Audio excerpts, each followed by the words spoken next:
Hi everyone, my name is Herman Rivera-Castellar and today I will be talking about the Time Beach dioxin disaster in the state of Missouri. The objectives for this presentation will be to talk a little bit about the history of Time Beach and the events that led to the toxic disaster. Also, we're going to describe the toxic chemical of the TCDD and the toxic properties related to this chemical. And lastly, we would like to discuss the data from the TCC disaster in the Times Beach area.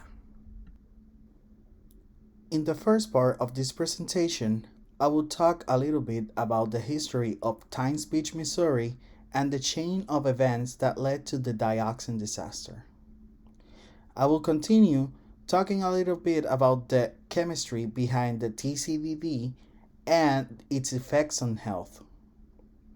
I will also present figures containing data from environmental studies in the Times Beach area.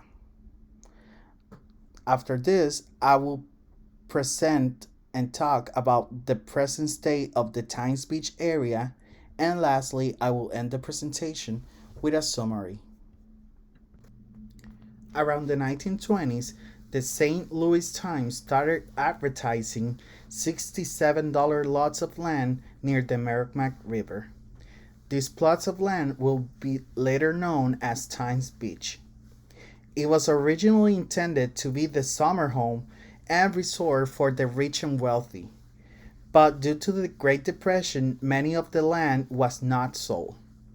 Instead, the land became home for people of low socioeconomic status. The Times Beach disaster was a time bomb in the making. It all started in 1949 with the Hoffman Taft Chemical Company in the town of Verona in Missouri. They were the main producers of the herbicide Agent Orange used in the Vietnam War, and a byproduct of making Agent Orange is the dioxin. Later, in 1968, Hoffman Taft subletted a part of the building to the Northeastern Pharmaceutical Chemical Company. Nepaco produced hexachlorophene for antimicrobial purposes, but this also produced dioxin as a byproduct. By 1970s, Nepaco had hundreds of gallons of the oily dioxin byproduct.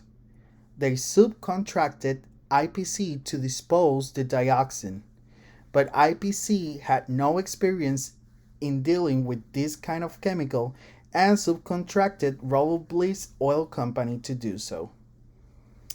In the period from 1972 to 1976, Robert Bliss Company sprayed the streets with more than 100,000 gallons of the dioxin mixed with other oils to control the dust of the unpaved streets of Time Beach during the summertime. By this time, there were already reports of birds dropping dead on the street, which prompted agencies like the EPA and CDC to conduct samplings of the area.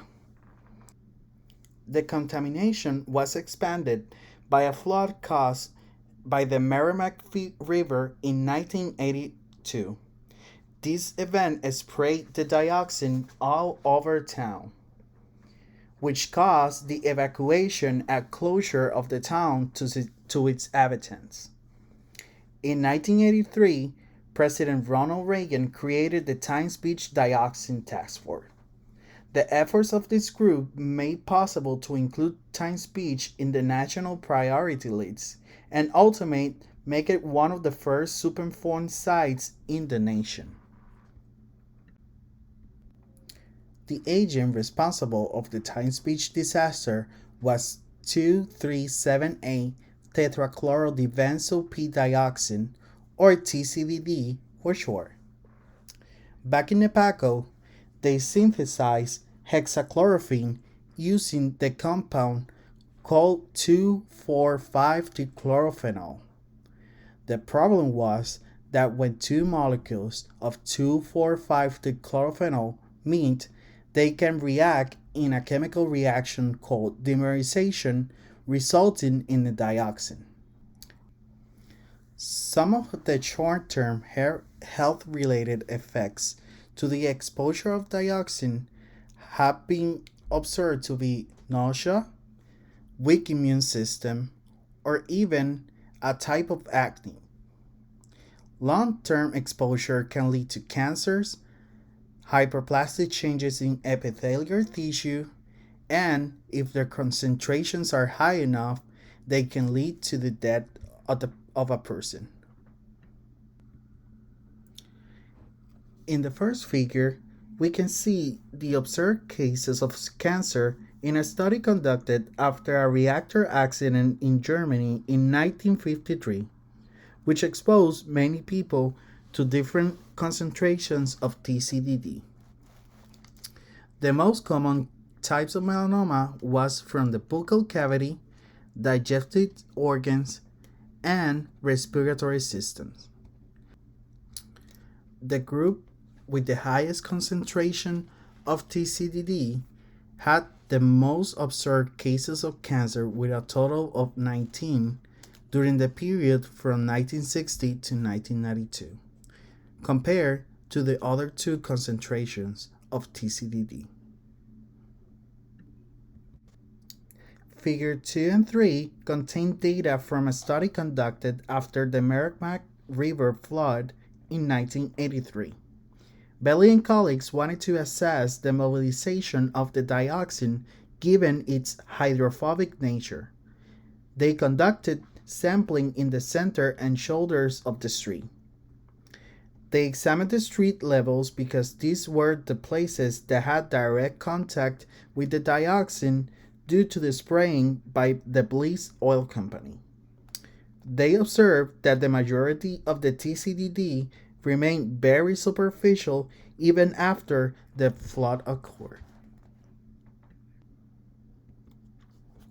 Figure 4 shows the result of a toxicology study of the wildlife of Times Beach after the flooding. Lower and colleagues wanted to assess the TCDD levels in different body parts of the current wildlife living in the area. The data shows that the blue ray snake had the highest concentrations of TCDD parts per trillion. The highest concentration was found in the fat with 17,000 parts per trillion, which will make sense due to the TCDD hydrophobic nature.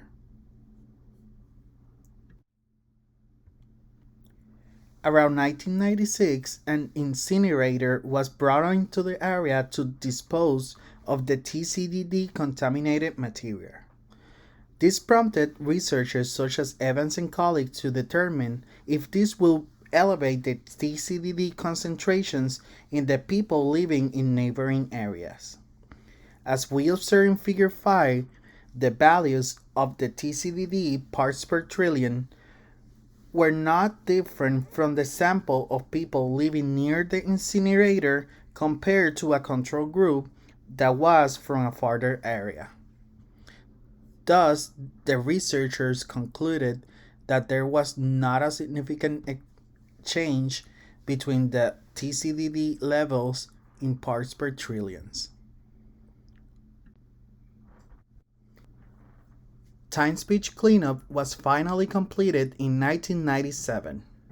Following the cleanup, the state of Missouri opened the area as the Route 66 State Park. The state parks includes all former 409 acres of the Times Beach town. It was finally in 2001 when the EPA officially deletes Times Beach from the national priority list. In summary, we can see that the Times Beach disaster is the result of negligent handling of toxic material. This toxic material in high concentrations can have acute adverse effects in the health of people, and long-term exposure could lead to an increased risk for cancer. The TCDD mobilization and deposition depends on its hydrophobic properties, which is why the flood event facilitated the contamination expansion. And finally, the remediation efforts and task forces helped pave the way to restore the area and create a beautiful state park. Thanks for watching. I hope you enjoyed the presentation.